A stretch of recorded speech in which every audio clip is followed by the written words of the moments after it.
In this episode of Let's Talk, Chris Moser talks about his experience in education where critical thinking was a key factor.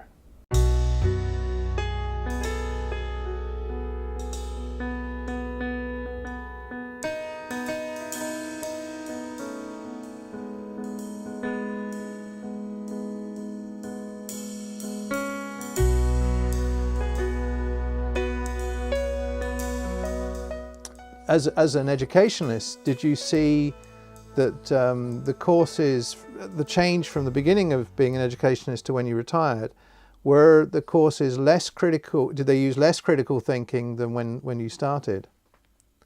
And no, I'm happy to say that the reverse is true. I saw as the years went by, and I was teaching from 2005 to 2015.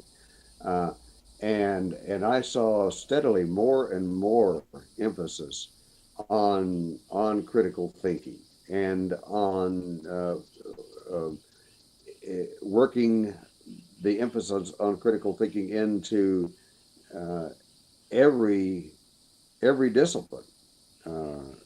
So it would come at the students in just about every class that they took eventually. And that was a very positive kind of direction that I was perceiving. I know that I stopped working full-time in 2013, and the syllabuses that we were using, they were actually from the Pearson group, so they were EdXL. And to get a distinction, you normally had a pass, merit and distinction. To get a distinction, it actually said you had to critically analyze or critically review, and so that was part of the marking criteria to get that kind of grade. But I've recently gone back in the last year and they've changed to a different awarding body, and the distinction criteria no longer indicates critical. There's no word critical analysis. There's nothing. Critical is not in there. Critical thinking, it seems to have gone. And again, with the other syllabus, every task that the student did had a pass, merit and distinction. So you had to get all of those to get through. But now we're having units where there might be a task where there's only a pass, and yet that's where you do the research. So there's no suggestion of critical, and even the conclusion or the review at the end, it's only a pass and a merit. It's not a distinction. So again, for me, I don't feel the students have a need to be critical in their processes, because if they just submitted what would be a pass, that's all they need to do for those particular. So in that sense, I feel that what we're seeing is a shift away from critical analysis within at least the 16 to 18-year-old study. But it's good to hear that you're still seeing that being applied in the colleges where you are. I will say that, and I'm sorry to hear that you've had that experience there, but I will say that I have actually read in the media of right-wing organizations, trying to influence the curricula, teaching curricula, actually literally attacking critical thinking because they found that threatening. And I seem to remember one such story coming out of Texas, and because Texas is so large, Texas has unfortunately an outsized influence on textbook publishers, and historically the Texas state school curriculum committee the board has often been composed of people on the far right who have had strong influences on what the national textbook publishers put into their books. Just before we started, we were talking about current news that was happening in Mexico, on the borders of Mexico. And I know that when Trump was being elected, he wanted to set up this big wall across between Mexico and America. And what we've heard in the news on the BBC in the last day or so is that they're now stopping people at the border, and if they haven't got the right paperwork, they're arresting them and putting them into big sort of supermarkets, hypermarkets as detention centres, which in itself is actually quite sort of scary. But we also got a report indicating that Trump's wife, the First Lady, was actually critical of what was going on.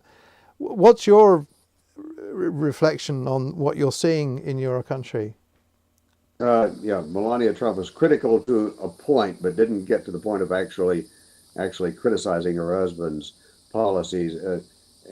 Yes, as we speak, what is happening here is it's beyond belief, beyond what one a few years ago would have thought it was possible to happen in the United States of America. People, not just individuals trying to immigrate illegally, but even people who are coming to the border, trying to follow the legal procedures of seeking asylum. These refugees are being detained, put in prisons, separated from their children, out of contact with their children being put in some other kinds of what are really prisons. And the administration trying to justify it by saying, well, it's not our fault. If they wouldn't come in the first place, they wouldn't be getting separated from their children. They're doing it as a deterrence. And President Trump is using these pitiful children as hostages to try to get Congress to pass more restrictive anti-immigrant legislation, which would include putting up this border wall, which was a non-solution. Everybody knows that except the most gullible and ignorant and frankly racially, ethnically prejudiced people who comprise his base and put him in the White House. And they're doing what Nazis did and what slaveholders did, separating people from their children. And the Attorney General Jeff Sessions even tried to use the Bible to justify it, quoting Paul, saying the Bible says basically obey the laws, do whatever the laws say, which is the very biblical passage that the slave owners and the Nazis used to justify separating parents from their children. On the 20th of June 2018, the US President Donald Trump reversed the executive order that separated children from their parents trying to cross the border between US and Mexico.